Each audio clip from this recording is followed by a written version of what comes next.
மகிமையின் தேவனாகிய இயேசு கிறிஸ்துவின் இனிய நாமத்தினாலே உங்கள் அனைவரையும் வாழ்த்துகிறேன். இன்று மரியாளின் உலகத்தை மாற்றிய தேவனை குறித்து நாம் தியானிக்கலாம். தேவன் குமாரனாகிய இயேசுவை உலகத்திற்கு அனுப்பும்படிக்கு பரிசுத்தம் தேவைப்பட்டதால் மரியாளை தேர்ந்தெடுத்தார். யோசேப்புக்கும் மரியாளுக்கும் இருந்த திட்டங்களையும் கனவுகளையும் தற்காலிகமாக அகற்றிவிட்டு தேவகுமாரன் பிறப்புக்காக மரியாளை பயன்படுத்த விரும்பினார். மகிமையான ஏதாவது இந்த உலகத்தில் வரவேண்டுமானால் ஒரு திருப்பு முனை தேவைப்படும். அசாதாரண பிரசவ வேதனைகள் நேரிடும்.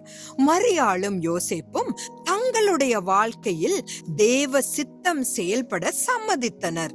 இயேசு மரியாளின் வயிற்றில் இருந்த போதிலும் அவளுடைய இருதயத்தையோ மனித குலத்துக்கோ எதையும் செய்ய முடியவில்லை.